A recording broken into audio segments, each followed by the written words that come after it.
Bismillahirrahmanirrahim. Assalamualaikum warahmatullahi wabarakatuh. Alhamdulillahi rabbil alamin wa bihi nasta'in wassalatu wassalamu ala rasulihil amin wa ala alihi wa sahbihi ajma'in. Allahumma shrah lana sudurana wa yassir lana umurana wahlul 'uqdatan min alsinatina yafqahu aqwalana. Allahumma la sahla illa ma ja'altahu sahla وأنت تجعل الحزن إذا شئت سهلا. اللهم آت نفوسنا تقواها وزكها أنت خير من زكاها أنت وليها ومولاها. بسم الله الشافي بسم الله الكافي بسم الله المعافي بسم الله الذي لا يضر مع اسمه شيء في الأرض ولا في السماء وهو السميع العليم. أمين أمين يا رب العالمين. قال النبي صلى الله عليه وسلم: لا تزول قدم عبد يوم القيامة حتى يسألوا عن 4 خصال: عن عمره فيما أفنى، عن جسده فيما أبلى، عن ماله من أين اكتسبه وفيما أنفقه، عن علمه فيما فعل به. هذا حديث حسن صحيح رواه Imam Tirmizi. Yang bermaksud tidak akan berganjak 2 tapak kaki manusia pada hari kiamat, yakni tidak ke syurga dan tidak ke neraka, sehingga mereka selesai disiasat oleh Allah 4 perkara. Pertama, kata Nabi, akan ditanya tentang umur-umur mereka, ke mana mereka habiskan. Kedua, kata Nabi SAW, akan ditanya tentang tubuh badan mereka. Dalam satu riwayat lagi tentang masa muda mereka. Ada 2 riwayat hadis ni. Satu riwayat mengatakan an syababihi, tentang masa muda mereka, ke mana mereka habiskan. Satu riwayat mengatakan an jasadihi, tentang tubuh badan mereka. Jadi Allah Ta'ala tak tanya masa tua, Allah Ta'ala tanya masa muda. An syababihi, ke mana dihabiskan masa muda. Sebab kalau tanya masa tua, semua boleh jawab. Ke mana masa tua? Ke masjid. Sebab tu nak cari orang muda di masjid ni susah kan? Sebab masa muda tidak ke masjid. Jadi soalan masa tua tidak ditanya di akhirat. Sebab Allah Ta'ala dah tahu, bila dah tua, semua boleh jawab. Buat apa masa tua? Masjid ya Allah. Masa muda, Wallahu a'lam. Soalan ketiga di akhirat, an malihi min aina iktasabahu wa fima anfaqahu, yakni tentang harta-harta kita. Dan harta dipecah 2 soalan: bagaimana cara kita dapatkan harta dan ke mana kita gunakan harta. Dan soalan terakhir di akhirat tentang ilmu. Apakah yang sudah kita lakukan dengan ilmu tersebut, yakni amal ataupun tidak. Sebab banyak kuliah-kuliah kita dengar, banyak ceramah-ceramah kita dengar, masuk sekolah rendah, masuk sekolah menengah, sampai universiti, buat master, buat PhD. Allah Ta'ala tanya di akhirat, amal ataupun tidak ilmunya. Ilmu banyak, tapi amal tidak. Masalah lah, sebab ilmu bila diamal, insya-Allah kita selamat. Ilmu bila diamal, insya-Allah kita selamat. Sebab tu kata Imam Syafi'i, barang siapa mahukan dunia dengan ilmu, barang siapa mahukan akhirat dengan ilmu, barang siapa mahukan dunia dan akhirat, kedua-duanya juga dengan ilmu. Jadi ilmu tu sangat mustahil. Baik tuan-tuan imam, saf kepimpinan masjid, itu datuk, datin-datin, para alim ulama, para asatizah, tuan-tuan guru, haji-hajah, muslimin muslimat dan dimuliakan Allah Subhanahu wa taala. Pagi ini tajuk yang saya pilih adalah tentang riba jalan pintas ke neraka jahanam. Kalau bahasa mudahnya, smart tag lah, touch and go. Siapa terlibat dengan riba, seolah kita menggunakan smart tag ataupun touch and go, direct ke neraka jahanam Allah Subhanahu wa taala. Sebab isu riba bukan isu main-main. Sayanglah kita solat tapi kita terlibat dengan riba. Kita puasa, kita terlibat dengan riba. Kita pergi haji, kita pergi umrah, kita terlibat dengan riba. Sebab riba sangat dahsyat kedudukan, ancaman daripada Allah Subhanahu wa taala, dan sangat dahsyat ancaman daripada Nabi sallallahu alaihi wasallam. Sehingga kata Imam Abu Hanifah dalam tafsir At-Tabari, inilah dosa yang paling menakutkan dalam Al-Quranul Karim. Inilah dosa yang paling menakutkan dalam Al-Quranul Karim. dosa riba lah. Tapi kita rasa riba tu biasalah. Hakikatnya amaran Quran, amaran hadis sangat dahsyat. Hari ini kita nak bincang dulu bagaimana amaran Allah Ta'ala dan juga pesanan Nabi SAW tentang riba. Baik, riba ada berapa jenis? Siapa tahu? Riba ada berapa jenis? Ada? Riba ada 4 jenis. Al-fadlu, Al-nasi'ah, Al-qurad, Al-jahiliyah. Ini pandangan jumhur. Dalam mazhab Syafi'i tambah satu lagi riba, riba al-yad. Jadi jumhur ada 4 riba: al-fadlu, al-nasi'ah, al-qurad, al-jahiliyah. Di bank konvensional tu, di bank riba tu, keempat-empat riba ni ada. Itu dahsyat tu sistem konvensional. Bukan satu riba, bukan 2 riba, keempat-empat riba ni ada di sistem konvensional. Al-fadlu, al-nasi'ah, al-qurad, al-jahiliyah. Jadi kita hari-hari pun hati-hati dalam urusan transaksi kita. Mungkin kita boleh terlibat dengan riba al-fadlu, mungkin kita boleh terlibat dengan riba al-nasi'ah, mungkin boleh kita terlibat dengan riba al-qurad, atau mungkin kita boleh terlibat dengan riba al-jahiliyah. Contoh riba al-jahiliyah apa? Late payment charge. Late payment charge tu contoh riba al-jahiliyah. Dan hari ni banyak late payment charge. Cukai pintu, late payment charge. Tukar tanah, late payment charge. Lambat bayar pada bank, late payment charge. Hatta bil-bil, late payment charge. Maintenance fee, late payment charge. Kita sedang menuju riba al-jahiliyah. Sistem yang ada ni, ramai orang tak perasan. Maintenance fee, kondominium, apartment, lambat bayar je maintenance fee, late payment charge. Tapi kita tak faham konsep tu boleh berlaku riba kah? Cukai pintu, cukai tanah, lambat bayar je, late payment charge. Kita ingat bank saja late payment charge for a late installment. Kita dah faham bank aja late payment charge. Bank ni tak ada kerja lah late payment charge. Banyak sekarang ni late payment charge. Itu boleh termasuk dalam riba al-jahiliyah. Jadi kita nak kena faham banyak urusan harian kita mungkin kita terlibat dengan riba dan kita tak perasan tentang melakukan Allah Subhanahu wa taala. Baik. Sedangkan bila kita bincang bab al-hijrah, Nabi sebut al-muhajir man hajara ma nahallahu an. Orang yang benar-benar hijrah adalah meninggalkan apa sahaja yang dilarang oleh Allah. Itu konsep hijrah yang sebenar. Jadi hijrah ni tak tunggu Maulidur Rasul, tak tunggu ma'al hijrah, tak tunggu Isra' Mi'raj. Hari-hari kita boleh hijrah, iaitu kita meninggalkan dosa, kita meninggalkan maksiat, kita meninggalkan apa sahaja yang dilarang oleh Allah. Hari-hari kita berhijrah pada pandangan Nabi dan juga pandangan Islam itu sendiri. Ini contoh soalan-soalan tuan-tuan. Mungkin kita terlibat, mungkin tak terlibat dengan riba. Ustaz, akaun gaji saya, akaun simpanan saya, akaun pencen saya di bank riba. Sayanglah, kita solat, akaun pencen pun di bank riba. Inna lillahi wa inna ilaihi raji'un. Rumah saya, kereta saya, kad kredit saya. Sayanglah. Sayang gitu. Yang kedua, apakah pinjaman ahlong juga riba? Ramai orang main dengan ahlong sekarang ni. Nak buat small business, big business. Kata pasar-pasar malam, pasar-pasar basah, ahlong masuk berleluasa. Bila ahlong masuk, buat pinjaman ahlong, bisnes tak berkah.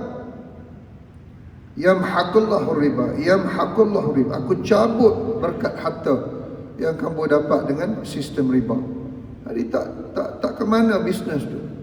Akhirnya banyak masalah kepada bisnes. Hakikatnya kerana kita mengambil sistem yang betul. Dan sistem ahlong confirm riba.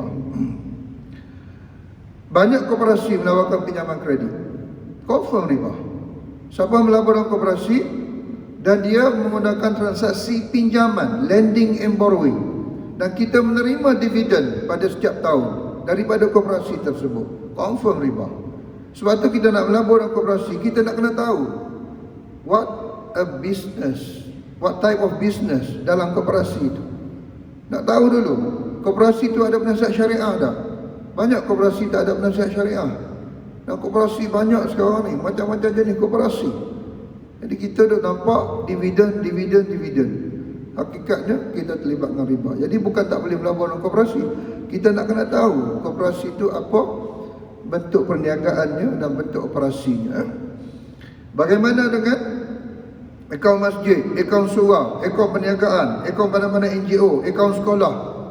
Sayang, saya ceramah ada satu masjid tu, masjid utama negeri. Masjid tu masjid utama negeri. Negeri tersebut akaunnya bank konvensional. Saya tak tahu nak cakap apa. Bukan akaun, bukan masjid jajahan, bukan masjid daerah, bukan masjid kampung, masjid utama negeri. Akaun banknya sistem konvensional.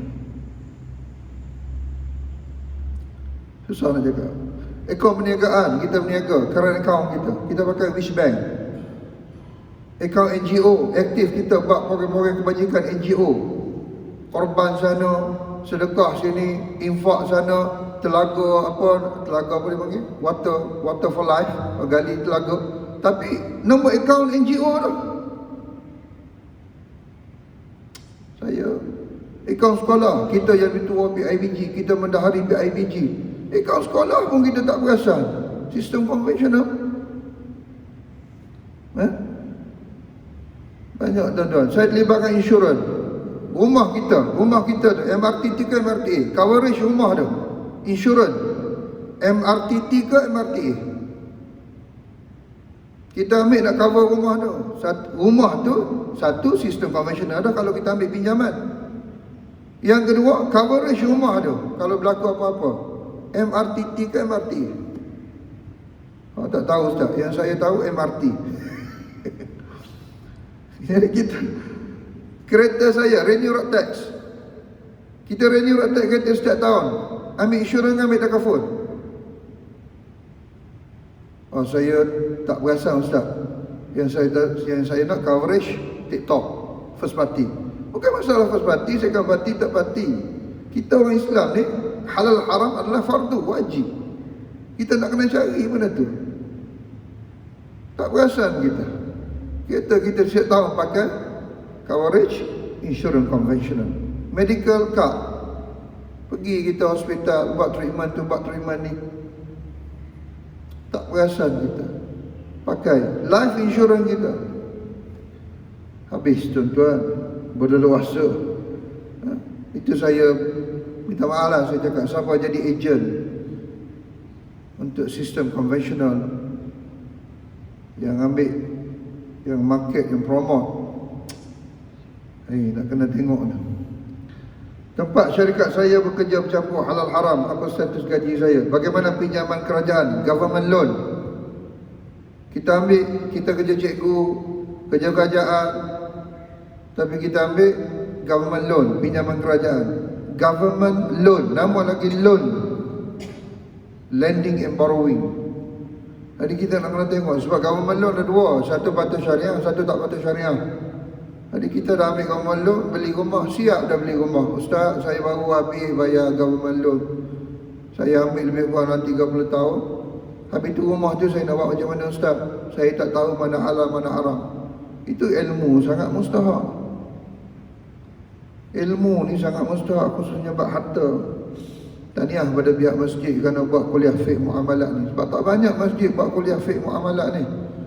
Banyak masjid bicara bab hadis, bab tafsir, bab akidah, bab ibadah. Tapi bab muamalat yang kita hari-hari tu buat ni kita tak perasan. Apakah sistem pakai Islam dan konvensional benar-benar berbeza? Bagaimana riba berlaku dalam sistem konvensional? Yang ni confirm kita tak boleh jawab. Kita kata sistem konvensional itu riba. Macam mana riba berlaku? Tak tahu saya. Tak tahu. Apakah jenis riba di sistem konvensional? Pun tak tahu juga. Kan? Kita kata orang tu salah. Orang tu tanya, apa kesalahan saya? Tak tahu. Tapi kamu memang bersalah lah. Masalah tu. Bagaimana dengan dividen riba? Kita buka account, investment account, FD, fixed deposit tu confirm riba. Siapa buka FD, fixed deposit, confirm riba. Yang halal adalah FTA, fixed term account. Tuan-tuan pergi mana-mana bank pun, jangan ambil FD. FD confirm riba.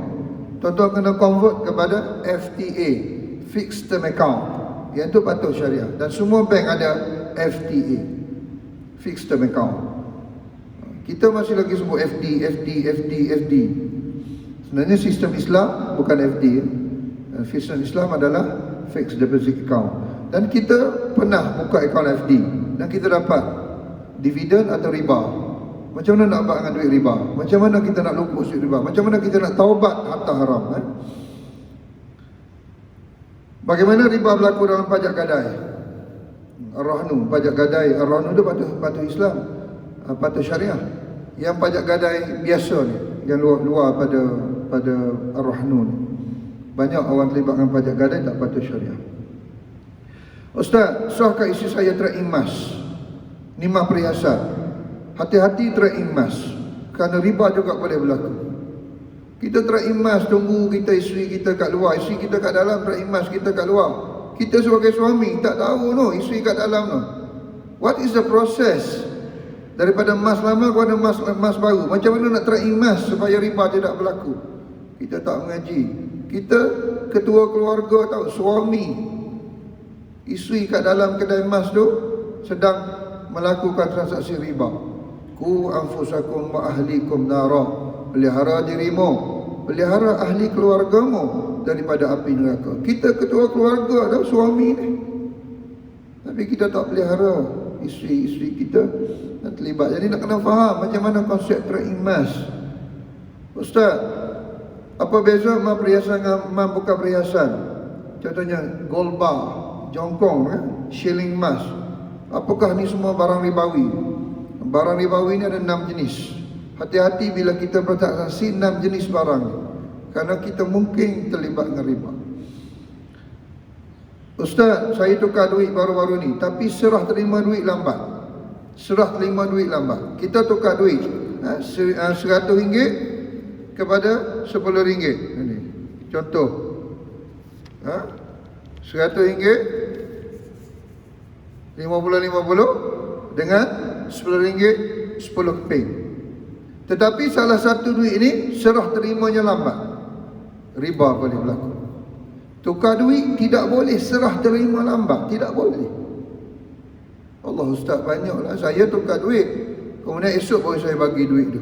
Riba lah, satu malam riba kita. Biasa kita pergi kedai-kedai orang tukar duit, peniaga tukar duit, tapi tak faham konsep tukar duit. Kerana tukar duit ini adalah riba al-fadlu atau riba nasi'ah. Hati-hati dengan tukar duit, kerana riba juga ada di dalam. Ini ringgit dengan ringgit, belum lagi ringgit dengan dolar, ringgit dengan yen, ringgit dengan rial, ringgit dengan pound sterling. Itu juga riba boleh berlaku. Cuma cara nak tukar duit tu kita kena mengaji supaya boleh mengelak daripada riba. Ustaz, money changer tu patut syariah ke tidak? Saya baru balik buat umrah, ustaz. Saya tukar dengan duit ni money changer. Mana ringgit kepada rial. Money changer pada syariah atau tidak? Wallahu a'lam, ustaz. Saya tak tahu, ustaz. Ramai terlibat dengan forex, trading forex online. Ini ramai duk main forex. Hari-hari orang telefon saya pasal forex. Saya pun tak faham. Forex tu halal, forex exchange. Tapi forex secara trading, forex secara online je. Sekarang ni orang menggunakan teknologi kan. Jadi main kat rumah je, forex trading, forex online. Tak mengaji lah. Saya suka simpan wang kertas lama buat kenangan. Ini ada satu lagi hobi. Duit 50 lama, duit 100 lama kan, duit RM1 lama. Dan kita beli dengan nilai yang mahal. Duit RM1 lama punya, tahun 60-an, tahun 70-an, tahun 50-an. Kita beli, nilai dia RM1 tapi kita beli RM10,000. Kan? Orang hobi suka menyimpan wang kertas lama. Patut syariah atau tidak? Atau bank negara pun selalu keluar juga duit kenang-kenangan. Duit kenang-kenangan sebenar whatever event lah. Tapi nilai duit tu. Jadi kita nak kena hati-hati dalam bab transaksi duit ni, jual beli duit. Bagaimana dengan e-wallet? E-wallet sekarang banyak, merata e-wallet. Bagaimana watches? Watcher yang kita terima tu, sebab watcher juga mewakili duit sekarang ni.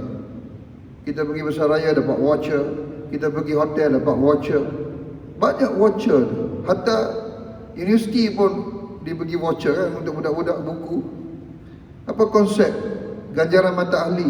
Kita pergi sana dapat point, pergi shopping sini dapat point. Daripada point tu convert kepada barang, convert kepada duit, convert kepada servis. Kad diskaun. Kita ahli sana, ahli sini, pergi tu pergi diskaun ni. Oh banyaklah tuan-tuan, nak kena tahu. Nak kena tengok tu banyak sangat tuan-tuan. Baik, dimuliakan Allah Subhanahu Wa Taala. Ini bab harta-harta insya-Allah yang kita dah bincang. Semua hari ni kita nak bincang bab riba je, berleluasa riba ni. Kalau dalam pelaburan pun banyak riba. Jadi larangan dari Islam. Hari ni nak bincang bab riba saja.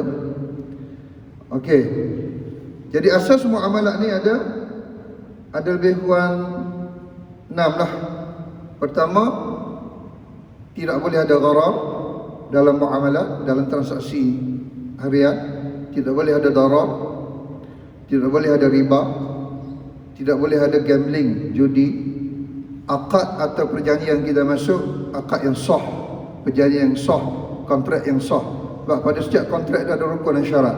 Kita langgar rukun, kita langgar syarat, kontrak itu tak sah, aset yang kita miliki tidak sah. Itu hati-hati. Macam kita semayang, semayang ada rukun, ada syarat.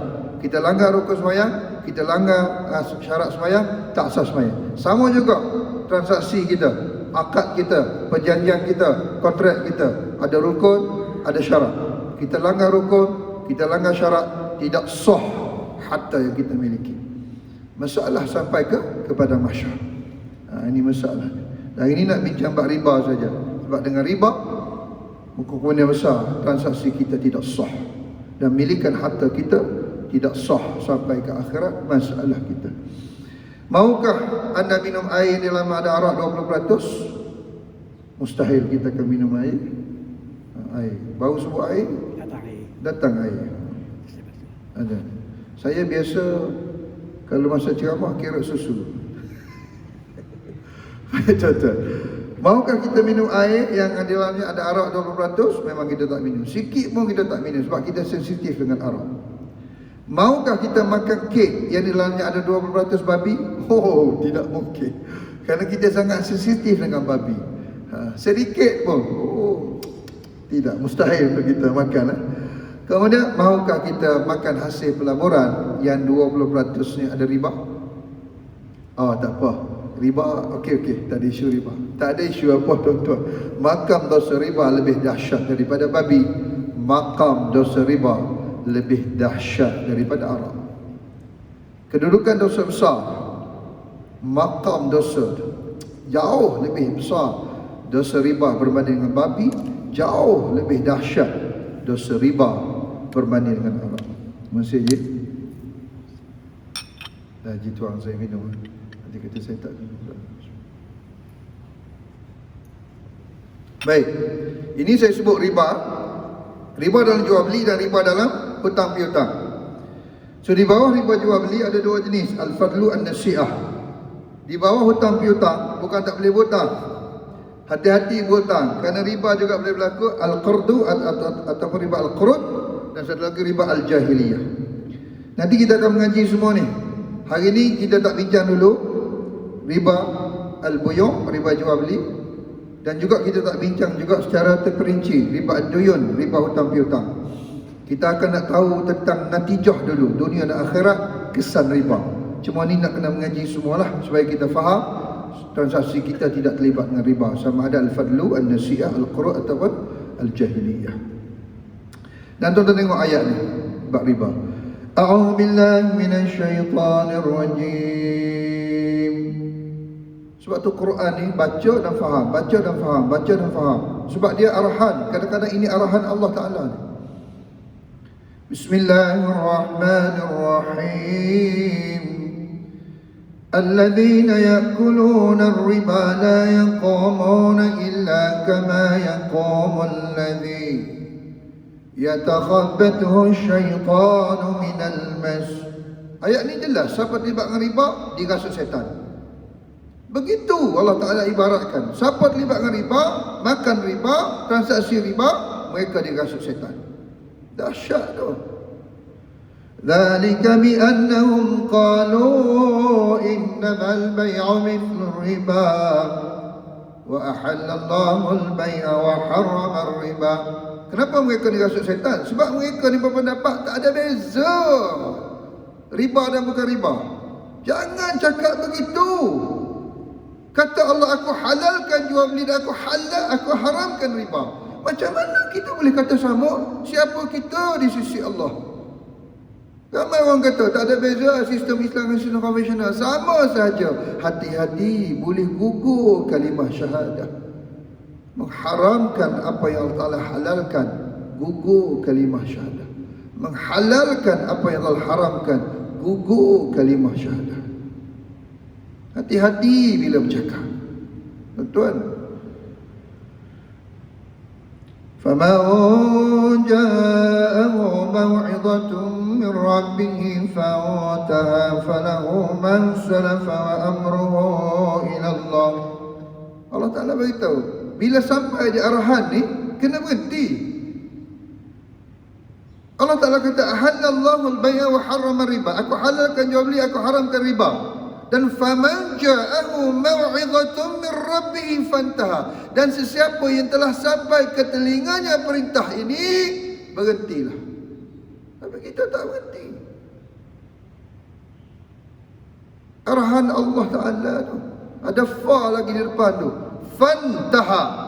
Fa tu litakid. Dalam kaedah bahasa Arab, litakid, berhentilah. Allah Ta'ala kata, stop immediately. Stop immediately. Because ada fa di depan tu, fantaha. On immediate basis, please stop riba.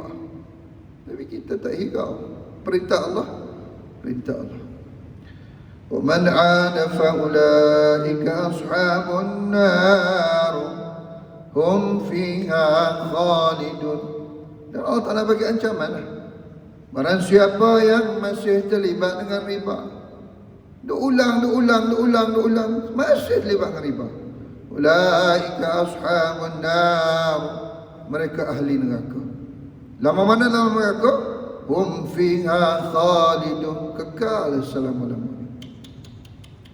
Mana ada ayat Quran dosa besar Allah Ta'ala isytihar kekal api neraka jahanam? Mana ada? Mana ada? Makan babi, tak ada dalil kekal api neraka jahanam. Minum arak, tak ada dalil kekal. Bukan saya suruh makan babi, bukan saya. Maksudnya kedudukan maqam dosa riba itu sangat dahsyat. Ini belum kita buka tafsir lagi ni. Tafsir At-Tabari, tafsir Al-Qurtubi, tafsir Ibn Kathir. Belum baca lagi, ini baru baca terjemahan. Kalau tengok tafsir, ada satu tafsir Imam Fakhruddin Ar-Razi, dia menyebut dengan jelas dalam tafsir dia, orang terlibat dengan riba, kenapa Allah Ta'ala isytihar kekal api neraka jahanam? Walaupun semayang walaupun semayang terlibat dengan riba, kekal api neraka jahanam. Walaupun puasa terlibat dengan riba, kekal api neraka jahanam. Dahsyat. Sebab apa? Sebab kita menghalalkan dan kita redha dengan sistem riba, maka gugur kalimah syahadat. Sebab tu kekal api neraka jahanam. Itu salah satu tafsir. Kenapa sampai Allah Ta'ala marah sangat kekal api neraka jahanam walaupun sembahyang, walaupun puasa, walaupun pergi haji? Sebab bila kita menggunakan sistem riba, kita redha dengan sistem riba. Dan redha dengan apa yang Allah halal, apa yang haramkan, gugur kalimah syahadat. Itu bukan isu main-main. Sebab tu saya beritahu tuan-tuan, supaya kita faham arahan Allah ini bukan main-main. Yamhaqullahu riba wa yurbis sadaqat. Wallahu la yuhibbu kulla kafarin athim. Dan aku tidak suka, kata Allah, aku benci orang-orang yang ingkar kepada perintahku. Kafarah ni, kufur ni, ingkar kepada perintah Allah. Allah Ta'ala bagi tahu banyak kali dah. Kita berapa kali baca Quran, berapa kali khatam dah Quran. Jauhi riba, haram riba. Kita tak hirau. Kata Allah, aku benci kepada hamba-hambaku yang ingkar kepada perintahku dan selalu melakukan dosa. Yalah, bagaimana rumah kita dengan bank riba? 24 jam kita dalam dosa kepada Allah. Sebagaimana kad kredit kita dengan bank riba, 24 jam kita dosa kepada Allah. Sebagaimana akaun gaji, akaun simpanan kita, akaun pelaburan kita di bank riba, 24 jam kita dosa dengan Allah. Dan aku sangat benci dan aku tidak suka, kata Allah. Innal ladzina amanu wa 'amilus solihati wa aqamus salata wa atawuz zakata lahum ajruhum 'inda rabbihim wa la khaufun 'alaihim wa la hum yahzanun. Ini ayat motivasi. Dalam ayat riba ada ayat motivasi. Siapa yang beriman, beramal soleh, mengerjakan sembahyang, menunaikan zakat, jangan takut, jangan khawatir, dan jangan berduka cita. 4 perkara kita buat, Allah Ta'ala bagi a motivation statement. Pertama, beriman kepada aku. Kedua, buat amal-amal soleh. Ketiga, tunaikan sembahyang. Keempat, tunaikan zakat. Tidak ada kerusingan, kekhawatiran masa kita atas muka bumi ini. Allah Ta'ala akan pelihara dan lindung kita. Ya ayyuhalladzina amanu taqullah. Ini ayat arahan ya. Ya ayyuhalladzina amanu taqullah wa dharu ma baqiya minar riba in kuntum mu'minin. Allah Ta'ala bagi arahan, wahai orang yang beriman. Orang beriman dia sensitif lah. Orang beriman ni, arahan ni dia sensitif lah. Sami'na wa ata'na. Allah Ta'ala beritahu, tinggal riba. Sami'na wa ata'na. فَإِن لَمْ تَفْعَلُوا فَأْذَنُوا بِحَرْبٍ مِّنَ اللَّهِ وَرَسُولِهِ. Jika kamu tak tinggal juga sakit-bakit riba, maka Allah dan Rasul akan isytihar perang kepada kita. Macam mana peperangan Allah dan Rasul? Wallahu a'lam. Macam mana tentera Allah? Wallahu a'lam. Covid-19 boleh menjadi tentera Allah. Nyamuk boleh menjadi tentera Allah. Angin boleh menjadi tentera Allah. Air boleh menjadi tentera Allah. Gempa bumi boleh menjadi tentera Allah. Sebab tu jangan kita menjemput murka Allah. Kerana kita tak larat dan kita tak mampu nak menahan. Tak mampu. Dan bila kita bermaksiat kepada Allah, bermaksud kita menjemput perintah Allah. Bila kita melanggar perintah Allah, kita menjemput perintah Allah. Wa in tubtum falakum ru'usu amwalikum la tadhlimuna wa la tudhlamun. Dan Allah Ta'ala beritahu, kalau kamu nak bertaubat, apa yang kita boleh ambil? Prinsipal saja, nilai pokok. Semua interest kita tak boleh ambil. Di Quran beritahu sama begitu. Nak taubat, yang kita boleh ambil prinsipal saja. Interest nak kena lupus semua. Macam mana nak lupus interest, nanti kita akan bincang. Wa in kana dhu usratin fanadhiratun ila maisarah wa aw tasaddaqu khairan lakum in kuntum ta'lamun. Wattaqu yawman turja'una fihi ila Allah thumma tuwaffa kullu nafsin ma kasabat wa hum la yuzlamun. Di hujung ayat tu ni ayat audit. Ayat audit. Semua kita akan diaudit oleh Allah. Semua benda yang kita buat akan ada auditing proses di padang mahsyar nanti.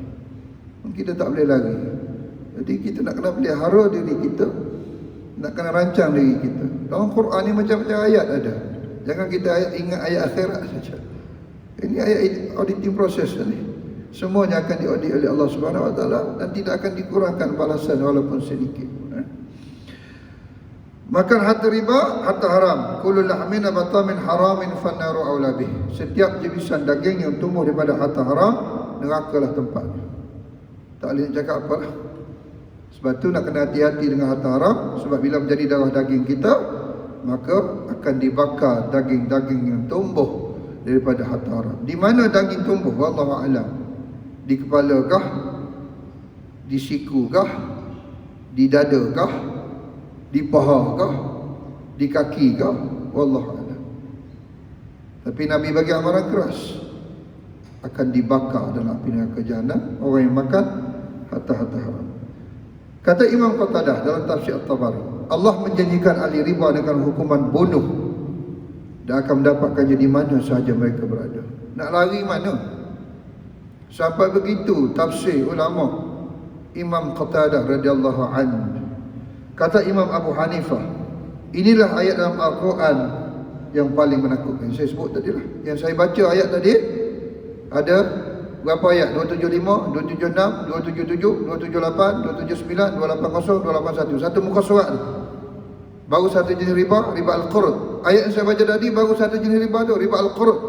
Bukan riba al-fadlu, bukan riba al-nasi'ah, bukan riba al-jahliyah. Satu muka surat baru satu jenis riba, riba al-qurd. Kata Imam Abu Hanifah, ayat bab riba ni, khususnya riba al-qurd, riba al-qurd tu adalah ayat yang paling menakutkan. Macam saya sebut tadilah, sebab Allah dan Rasul istihar perang, kekal api neraka jahanam. Tak ada dosa besar sampai sebegitu sekali ancaman daripada Allah dan Nabi sallallahu alaihi wasallam. Kata Imam Malik, telah ku buka lembaran kitab Allah dan telah ku semak semua sunnah Nabi sallallahu alaihi wasallam, dan tidak ku dapati dosa yang lebih buruk daripada riba, kerana Allah dan Rasul mengisytiharkan atau mengizinkan perang ke atasnya.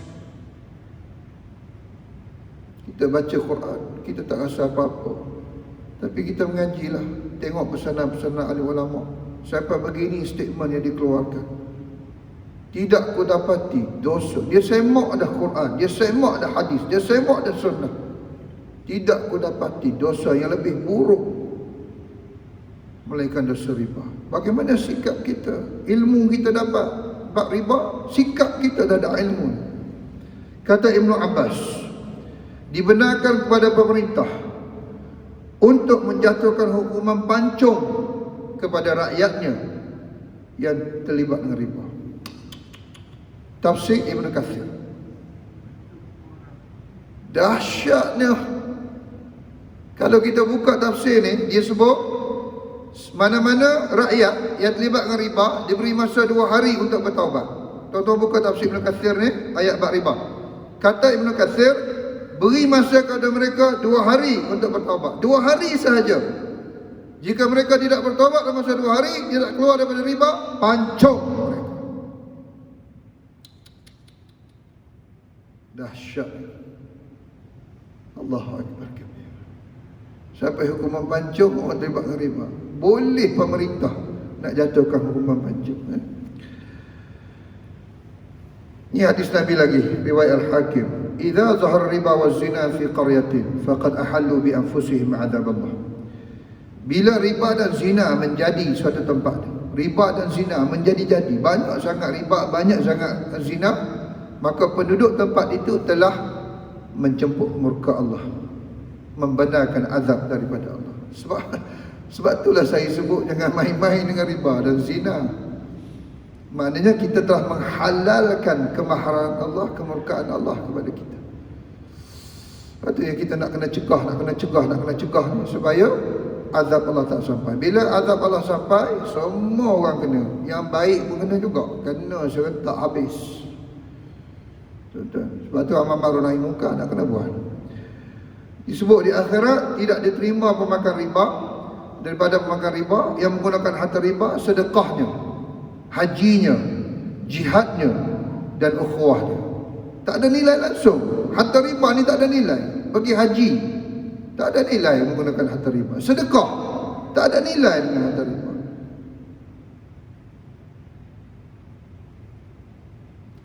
Ini hadis Nabi riwayat Imam Tirmizi dan Ibnu Majah, Imam Ahmad.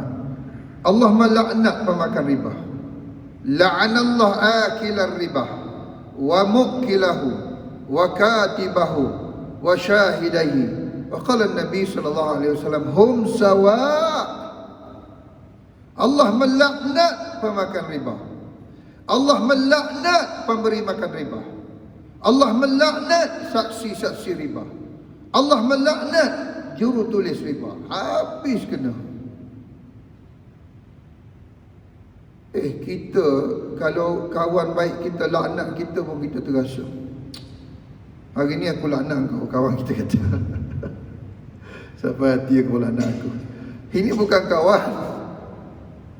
Ini Allah Subhanahu wa taala melaknat.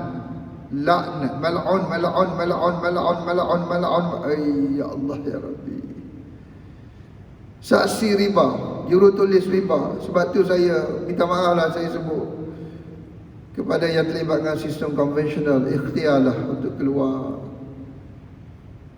Kepada peguam-peguam yang menyediakan dokumen conveyancing, dokumen for sistem konvensional, agreement for sistem konvensional, anda adalah jurutulis, anda adalah saksi, anda bagi attestation to the document, anda juga terlibat dengan riba.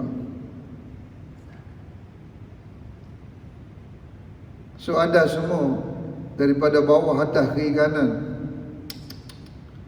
kita takut Allah Ta'ala melaknat kita. Sabda Nabi SAW, riba ada 73 pintu. Ar-riba salasatun wa sab'una baba, aisaruha mithlu ayankiha rajul ummah. Riba ada 73 pintu dosa. Dan pintu dosa riba yang paling ringan, aisaruha mithlu ayankiha rajul ummah, seperti seorang lelaki berzina dengan ibunya sendiri. Itu dosa riba yang paling ringan, tuan-tuan, paling ringan. Seperti berzina dengan mak sendiri. Sanggup tuan-tuan berzina dengan mak sendiri?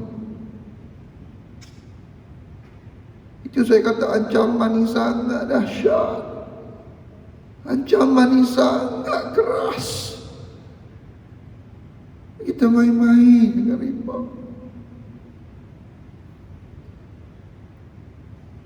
Dirham riba ya'kul ar-rajul wa huwa ya'lam ashaddu min 36 saniyah. Satu dirham wang riba yang kita makan lebih dahsyat daripada 36 kali berzina, lebih buruk. Satu dirham ni 3-4 ringgit aja satu dirham. Satu dirham wang riba. Kita makan 3-4 ringgit aja harta riba. Dosanya lebih buruk daripada 36 kali berzina. Bukan sama tuan-tuan, lebih buruk.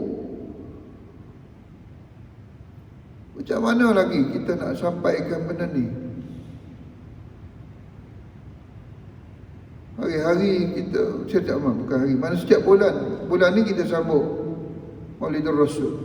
Ni hadis Nabi ni, bab riba.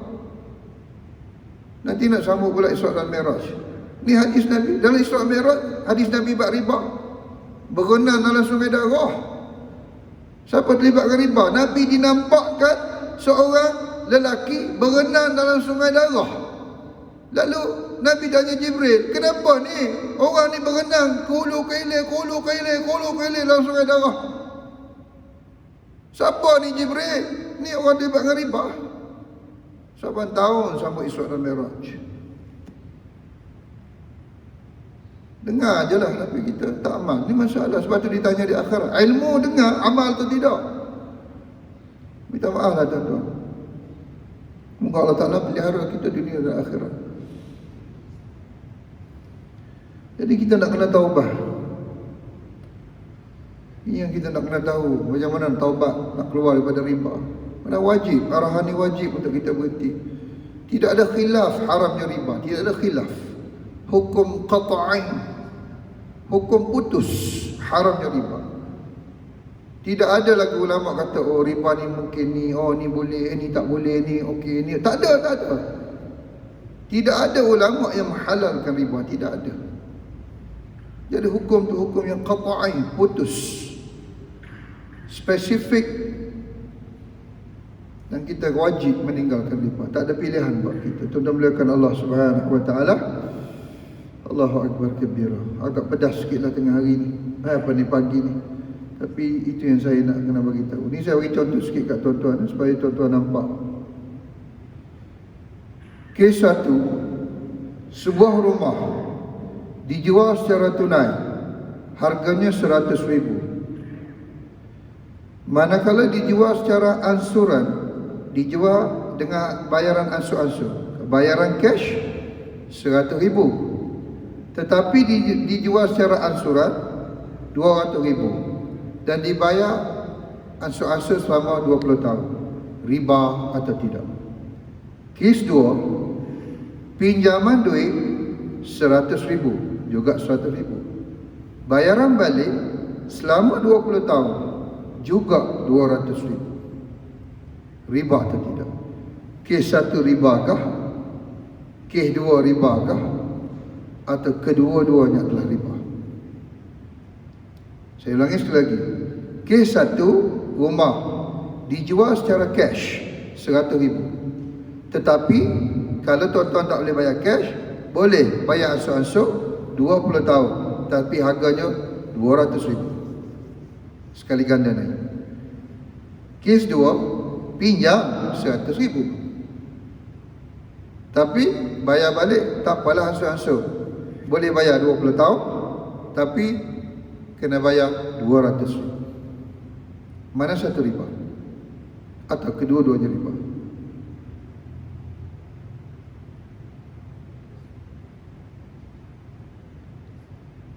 Ini dah kena mengaji nanti lah. Tak boleh nak jawab. Tuan-tuan, baik. Kes 1 bukan riba, sebab dia adalah jual beli sah. Apa yang dijual, apa yang beli? Rumah. Jadi ada penjual, ada pembeli, ada harga, dan ada barang, dan ada lafaz ijab dan qabul. Jadi sah. Sama ada jual cash 100,000 atau jual ansuran 200,000, tak ada isu. Sah. Kerana jual beli aset dalam bentuk rumah. Kes yang kedua adalah riba. Ini disebut riba al-qurd, riba dalam pinjam meminjam, hutang piutang pinjaman. Bukan tak boleh pinjam. Dalam Islam, pinjam banyak tu, bayar balik banyak tu. Itu kaedah. Kalau kita pinjam RM100, bayar balik juga RM100.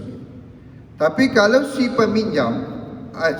pemberi pinjam meletakkan syarat, boleh nak pinjam RM100,000, bayar balik RM200,000, maka riba sudah berlaku. Sebab konsep pinjam meminjam dalam Islam, pinjam banyak tu, bayar banyak tu. Dan sistem konvensional, underlying transaction, underlying kontrak pendasar dalam sistem konvensional adalah lending and borrowing. Loan.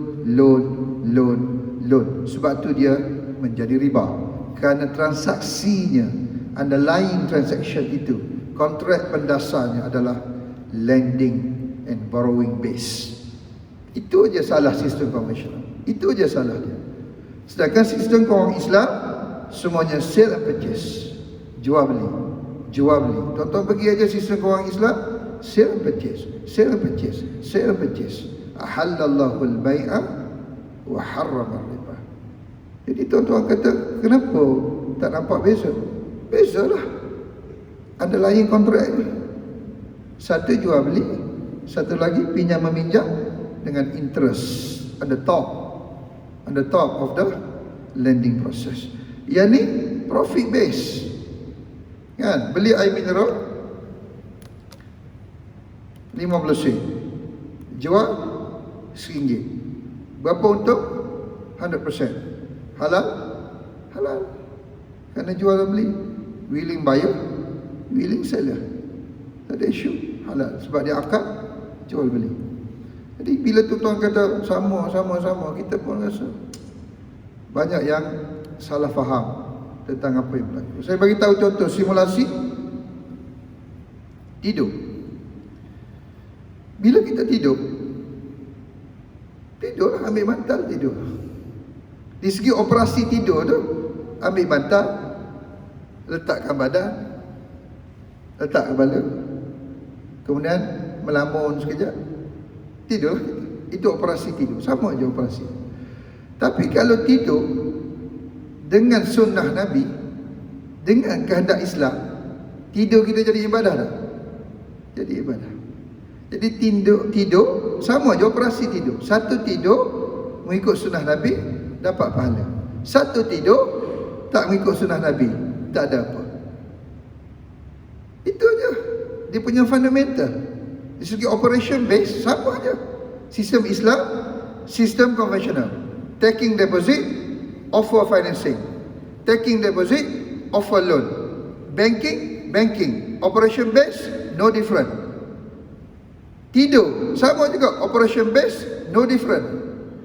Tapi satu mengikut Quran dan Sunnah, satu lagi tidak mengikut Quran dan Sunnah. So penghujungnya pahala dan dosa. Betul? Betul. Makan, operasi makan. Ambil nasi, ambil lauk, letak sayur, letak sambal, kemudian duduk makan. Ada beza tak operasi? Sama aja. Tapi satu operasi makan menggunakan sunnah Nabi. Baca bismillah, baca doa, kunyah ikut sunnah Nabi. Dimakan yang pertama dapat pahala. Makan yang kedua, plok makan. Tak ikut sunnah Nabi, tak ada pahala. Operasi makan sama saja. Makan ajalah. Natijahnya kenyang, dua-dua kenyang. Tapi satu dapat pahala, satu tak dapat pahala. Itu je biasanya. Tuan-tuan, kahwin perempuan, kita jumpa perempuan, berkenan dengan perempuan tersebut, wanita tersebut, muslimat tersebut, kita akad nikah, sah isteri kita. Dan bila kita bersetubuh, dapat pahala dan dapat zuriat halal. Satu lagi wanita muslimat yang kita tak nikah dan kita berzina, operasinya sama saja, bersama dengan wanita. Satu bersetubuh, halal. Satu lagi berzina, operasinya sama saja. Yang ni juga melahirkan anak, tapi anak zina, haram. Yang ni melahirkan anak juga, anak halal. Dan seluruh proses, yang ni dapat pahala. Bersama dengan isteri juga dapat pahala. Yang ni berzina, dapat dosa. Operation base, tak ada beza. So saya bagi tahu tuan-tuan, beza fundamental dengan non-fundamental. Jadi baru tuan-tuan nampak hakikat perbezaan. Sebab dalam bab muamalah ni, bukan Nabi SAW datang bagi tahu begini muamalah, begitu muamalah. Bukan, Nabi datang, Nabi tengok dekat pasar. Oh, transaksi ni tak betul, baiki. Bukan Nabi memperkenalkan satu, jual beli lama, ada zaman Rom lagi. Jual beli ni ada. Betul tak? Betul. Tapi Nabi datang tengok bagi tahu, oh jual beli ni tak boleh, salah. Oh pinjam meminjam macam ni tak boleh, salah. Oh sewa menyewa macam ni tak boleh, salah. Bukan Nabi memperkenalkan satu benda yang baru. Muamalat ni dah lama dalam kehidupan manusia. Cuma Nabi bagi tahu mana boleh, mana tak boleh. Dia sudut operasi, supaya operasi itu menepati hukum syarak. Itu saja. Itu saja. Nabi pergi jumpa Yahudi, Nabi pergi jumpa orang Islam, tengok transaksi pinjam meminjam. Dia tak boleh. Contoh, sahabat bawa kurma pada Nabi.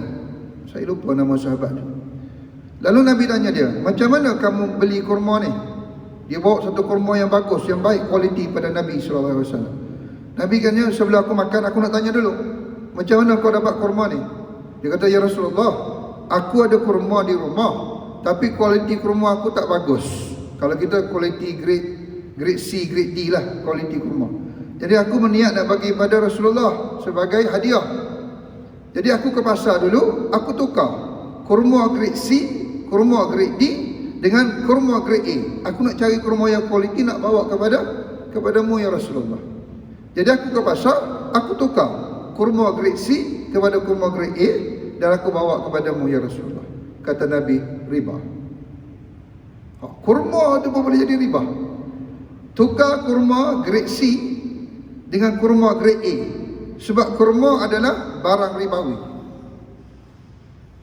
Jadi kita tukar kurma pun boleh jadi riba.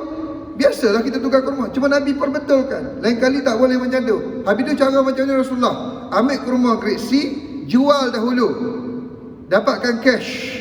Daripada cash ni baru pergi beli kurma grade A. Macam tu keadaan. Jadi Nabi perbetulkan, sebab dia barang ribawi. Ada 6 barang ribawi kan? Az-zahabu bil-zahabi, wal-fiddatu bil-fiddati, wal-burru bil-burri, asy-sya'iru bil-syairi, wat-tamru bil-tamri, wal-milhu bil-milhi. Ada 6 jenis barang ribawi. Nanti kita akan mengaji ni bagaimana nak jual beli. Salah satu barang ribawi adalah kurma. Kurma tu barang ribawi. Kita masjid-masjid kadang-kadang tukar. Aku ada kurma tak bagus lah, grade tak bagus. tamar yang tak bagus, aku nak bagi kat masjid tu, aku tukar dulu dengan kau boleh? Kita tukar kurma dengan kurma. Grade yang tak sama tu, maka riba telah berlaku. Jadi kata Nabi sallallahu alaihi wasallam, nak tukar barang ribawi, masalan bi masalin, yadan bi yadin. Fa idza ikhtalafat hadhihi al-asnaf fabi'u kayfa syi'tum idza kana yadan bi yadin. Jadi tuan-tuan, kita nak bincang hari ini, nak bagi tahu ancaman-ancaman Nabi sallallahu alaihi wasallam dalam bab riba. Dan tuan-tuan dah tengok dengan jelas bagaimana kesan riba pada sistem ekonomi. Sistem ekonomi, kelang kabut sistem ekonomi. Kerana riba based sistem lah. Tak boleh cakap apa. Setiap kali berlaku ekonomi recession. Kenapa berlaku ekonomi recession? Kerana sistem riba. Kerana sistem riba. Sistem itu sendiri tidak sustainable. A non-sustainable system. Jadi porak-poranda sistem ekonomi, porak-poranda. Tak boleh cakap apa. Ni, saya ada data dalam ni. Kalau saya boleh tunjuk kat tuan-tuan sekejap data mengenai riba. Sekejap, kalau saya boleh tunjuk kat tuan-tuan sekejap. Di bawah larangan, di bawah kisah riba. Ini tuan-tuan tengok sini. Allahumma salli ala sayyidina. Ni. Tuan tengok ancaman riba di sudut hujah akal.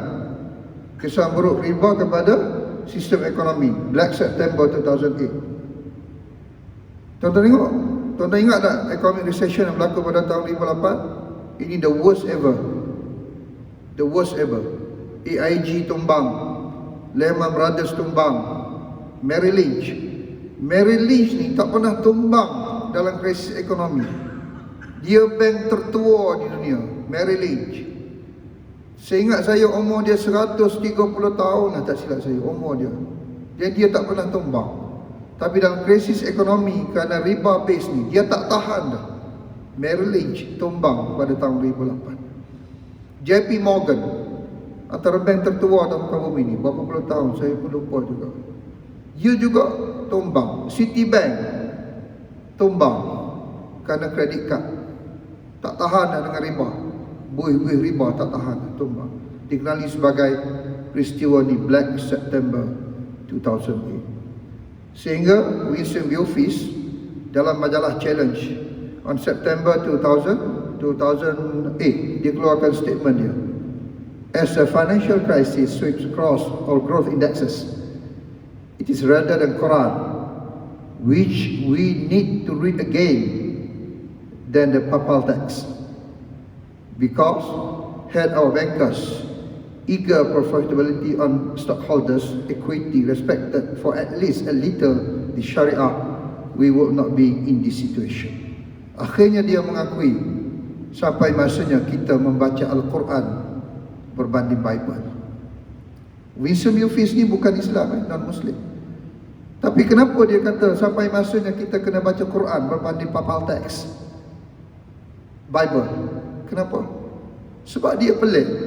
Pada tahun 2008 tidak ada satu pun perbankan Islam collapse. Tonton tengok data ni. Tidak ada satu pun bank-bank Islam pada tahun 2008 collapse kerana financial crisis. Sehingga non-Muslim kata sampai masanya kita juga merujuk Al-Quran berbanding Bible. Apa yang ada dalam Al-Quran kerana sistem ini tidak collapse. Sebab tu Quran sebut sanurihim ayatina fil afaq wa fi anfusihim hatta yatabayyana lahum annahu al-haq. Di akhir zaman nanti kamu akan lihat kebenaran Al-Quran, sehingga akhirnya kamu mengakui bahawa Al-Quran itu sebuah kebenaran. Tu Quran sebut tu. Sanurihim ayatina fil afaq wa fi anfusihim hatta yatabayyana lahum annahu al-haq. Akhirnya kamu manusia mengakui Al-Quran itu sebuah kebenaran. Dan Quran sebut. Dan manusia mula mengakui hadzal haqq. Islamic finance is the most ethical system. Siapa yang cakap ni? Vatican City. Vatican official statement yang keluar pada tahun 2009. Dia tengok financial crisis, akhirnya dia mengakui this is the most ethical system for the human beings. What system? Islamic finance. Hujah akal. Tahun 2010, saya ingat lagi di Hotel Nico. Hotel Nico pun tak ada dah. Tapi semua accountant satu dunia berhimpun di Hotel Nico untuk membincangkan financial crisis tahun 2008. Dan mereka bersidang tahun 2010. Apa resolusi mereka? Akhirnya resolusi mereka, non-Muslim or Muslim accountant throughout the world, apa mereka kata? Islamic finance can bring about growth and development while contributing toward preserving financial stability. This was because the growth in Islamic finance asset was generally accompanied with the growth of the underlying activities that have economic value. Statement from the World Accountant Congress. Dan in UK ada movement Islamic finance can save the world. This is a real movement in UK. Follow Islamic finance. This can save our world. And Tun Mahathir sebut riba ancam ekonomi. Ini Tun Mahathir, antara jasa dia jugalah dalam sistem ekonomi Islam. Tuan-tuan, itu hujah akal. Sebab tu satu dunia sibuk nak buat Islamic finance. Satu dunia. Semua sekarang ni ada. Dan pengalaman saya kerja di Bank Muamalat, Rusia anu telefon. Bankers from Russia telefon untuk belajar dengan kami sistem Ar-Rahnu, pajak ganda Islam. Boleh tak share your knowledge on Ar-Rahnu? Sebab kami nak buat sistem Ar-Rahnu di negara Rusia. Sistem Islam, sistem Islam.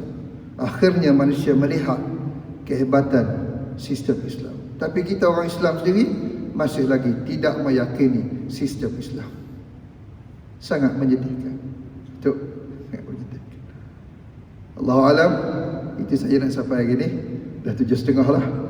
Alhamdulillah, semoga dapat manfaat. Yang pentingnya tindakan kita mesti berhenti daripada riba. Bukan sahaja kesan di dunia, yang paling kita takut pesan kesan di akhirat nanti. Ada soalan? InsyaAllah kita akan bincang sesi akan datang bagaimana jenis riba dalam kehidupan kita, supaya kita lebih perinci untuk mengetahui bagaimana riba berlaku, dan kita boleh behave, dan kita boleh preserve ourselves daripada terlibat dengan sistem riba. A'udzubillahi minasyaitonirrajim. Bismillahirrahmanirrahim. Alhamdulillahirabbil alamin. Wassalatu wassalamu ala rasulihil amin wa ala alihi wa sahbihi ajma'in. Allahumma inna nas'aluka ridhaka wal jannah wa na'udzu bika min sakhatika wan nar. Ya Allah, kami mohon ridha-Mu dan syurga-Mu. Ya Allah, peliharalah kami daripada murka-Mu dan azab api neraka-Mu. Allahumma arinal haqqa haqqa warzuqna ittiba'ah wa arinal batila batila warzuqna ijtinabah. Ya Allah, tunjukkanlah kepada kami yang benar itu benar. Berilah kekuatan kepada kami untuk mengikutinya. Ya Allah, tunjukkanlah kepada kami yang salah itu salah, yang batil itu batil, yang tidak benar itu tidak benar. Berilah kekuatan kepada kami untuk menjauhinya. Rabbana 'alaika tawakkalna wa ilaika anabna wa ilaikal masir.